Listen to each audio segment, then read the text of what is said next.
Can you break down how this works for people, especially for people who are not in the tech industry? And then also talk about what No Azure for Apartheid is. Absolutely. So Microsoft, along with Google and Amazon, so they're three biggest cloud providers in the world. What they do is they provide cloud services, so that includes storage, computing services, AI services to the Israeli military.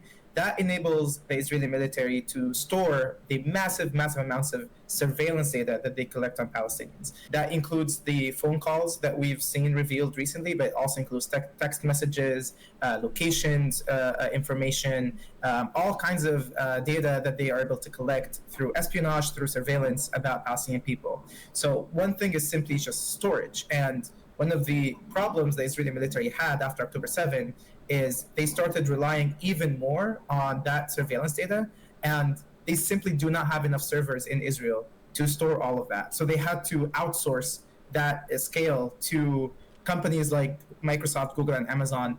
Only they can have the kind of scale that the Israeli military needs. So that's one thing. Second is for them to be able to sift through that massive amounts of data, they automate pretty much everything. So transcribing, translation, so like kind of aggregating that information. Again, all of that is also done using AI services that are provided by Microsoft and other companies, as well as taking that data. And the most dangerous part, or the craziest part, is then feeding that data into AI systems that decide who is a terrorist and who is not, according to the Israeli military, who they deem as a target. They track people until they are home and send a signal to the Israeli military to strike them when they are home with their families, specifically. We've been knowing that for years. That's the Lavender Where's Daddy program. They label locations as bombing targets. So there's systems like, for example, the Gospel is this AI system that was revealed 2 years ago that marks different locations in Gaza as sites for bombing, including explicitly civilian targets, or what they call power targets, schools, hospitals, etc., whose function is to, according to the Israeli military, put civilian pressure on the Hamas government. There is Lavender, which marks individuals as terrorists, and again, as people of interest. And there's Where's Daddy, that again tracks people in physical space and waits until they're home to send a signal to bomb them. So that entire ecosystem has enabled the Israeli military to vastly accelerate its genocide in levels never before seen. So before, the amount of time it would take to, let's say if it takes 1 week to authorize one airstrike, they can now authorize 20 airstrikes in the same amount of time. So if not more. So the scale of the destruction, the death that we see in Gaza is accelerated through the provision of these technologies. And Microsoft specifically is perhaps the most complicit tech company, because they are embedded in every major technological infrastructure in the Israeli military. They collaborate with not just Unit 8200, but with Air Force units, with ground units, naval units. They send their engineers to embed themselves in the military units and behave as if they were soldiers. They provide consulting services to the Israeli prison services, and they have a lot of ties with the Israeli government as well that goes beyond the military. So at this point, what we have been trying to sound the alarm about is, given how essential these companies are to this genocide, we should treat them as weapons manufacturers. And they are effectively producing digital weapons to the Israeli military that enable them to fund this genocide, that are as essential as the bombs and the bullets and the planes, right?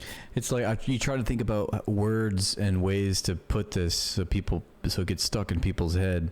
And I remember Max Blumenthal saying death tech firms, necrotech firms, and that's really spot on. I mean, and thinking of the high-tech Silicon Valley economy being more of an extension of the military is more accurate, more appropriate than thinking of them as like scientific, technological, innovative companies operating in the free market. No, they're directly tied to militaristic campaigns of destruction, and they are weapons. I like that he put that they're actually weapons. But it also made me think that, like, in capitalism, it's like mandated that scientific technology must be used first and foremost in war. It must be for the purposes of, you know, you could call it war. It's more like just countries at will in order to acquire their resources and their submission. It's pretty gross, but I think back to the advent of microchips and semiconductors.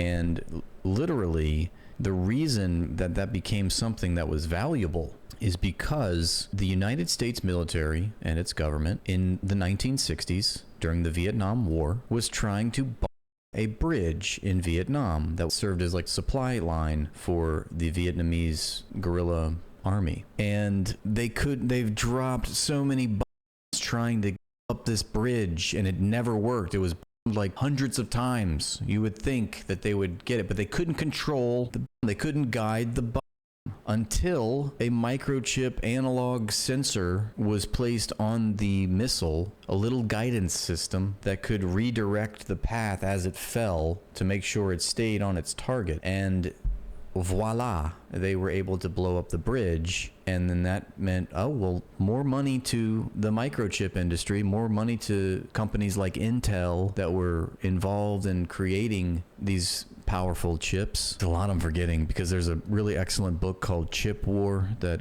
goes through the history of the microchip industry, and I should probably brush up on that because I could tell you more. But fast forward to 2025, and this is like that same theme of scientific technological innovations and militaristic actions and war crimes is now playing out on steroids. You know, we have AI assisted this technology is being used to like track and target people and their families while they sleep. So we've launched No Azure for Apartheid in May of last year. We are a worker-led campaign of Microsoft workers who are demanding an end to Microsoft's relationship with the Israeli military and end to the complicity in the apartheid and genocide.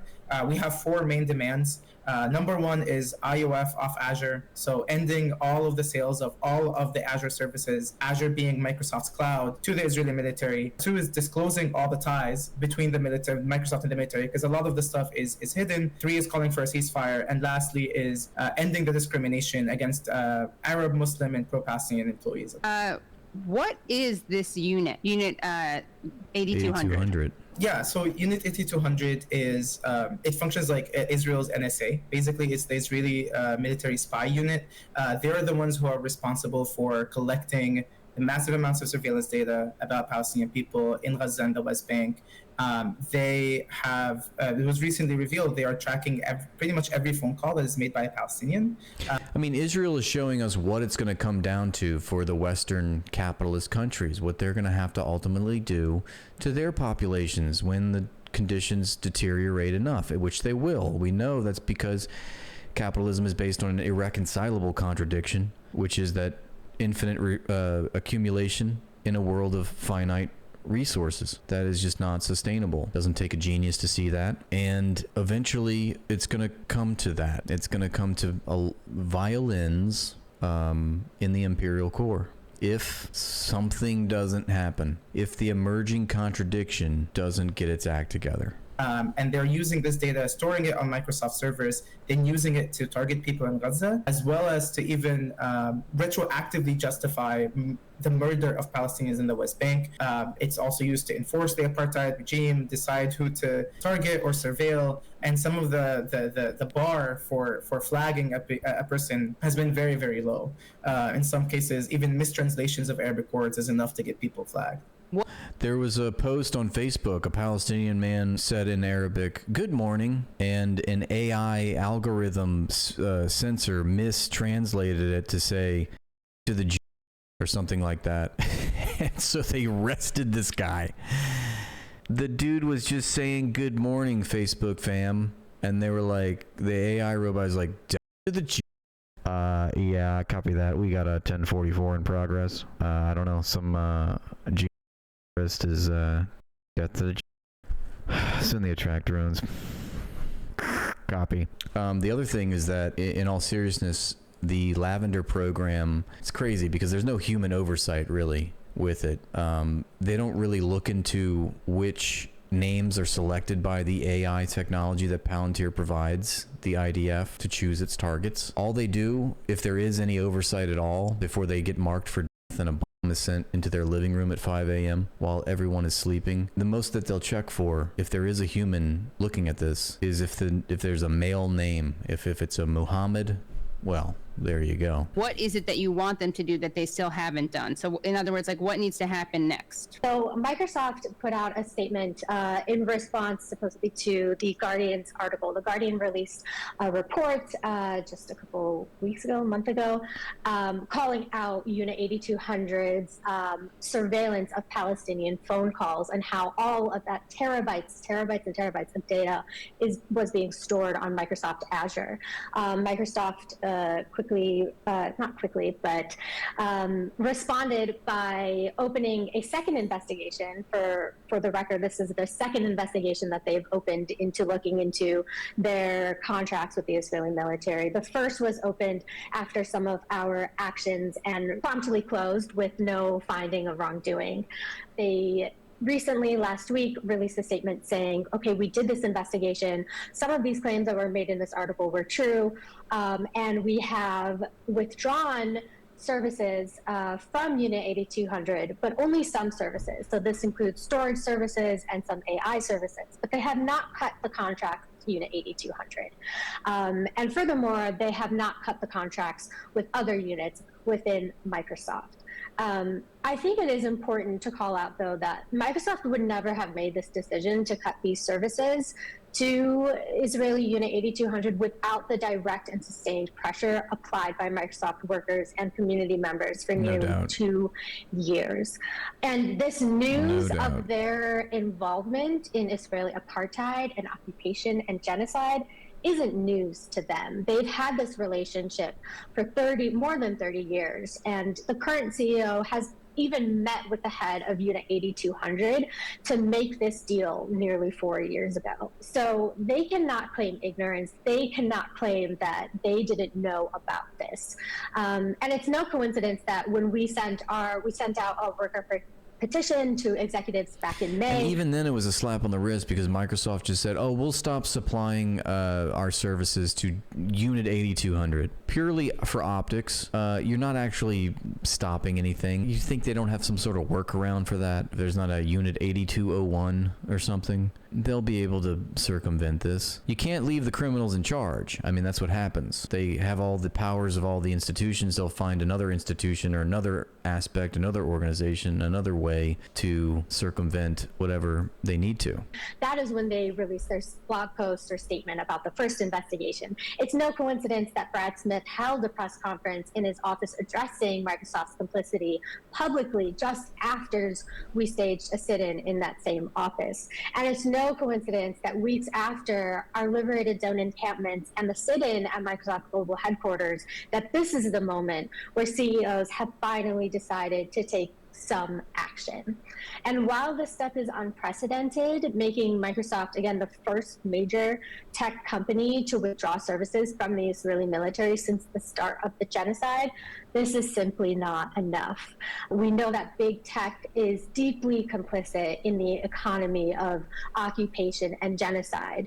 But this action that they've taken is proof that targeted direct action can and does move seemingly immovable mountains. They've shown us their hand. They've shown us what our power can do. And the worst thing we can do right now is ease off the gas and thank them for this action. I think I would just like to kind of extend this idea of tech weapons being used in genocide just to the broader context of global systems of militarism, colonial violence. These companies don't just sell tools, they're selling the capacity to control, to surveil, to dominate at scale no matter where it is around the world. Cloud infrastructure, as we've said, has become the technological backbone of occupation and genocide. Machine learning models are being used as essentially policing engines when it comes to algorithms in social media, to repress, to silence, and to also surveil people.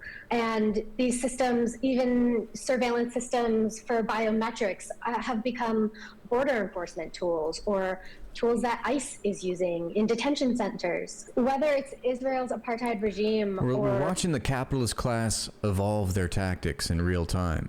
You know, but capitalism sells you the rope. We're not going back to the feudal serfs days.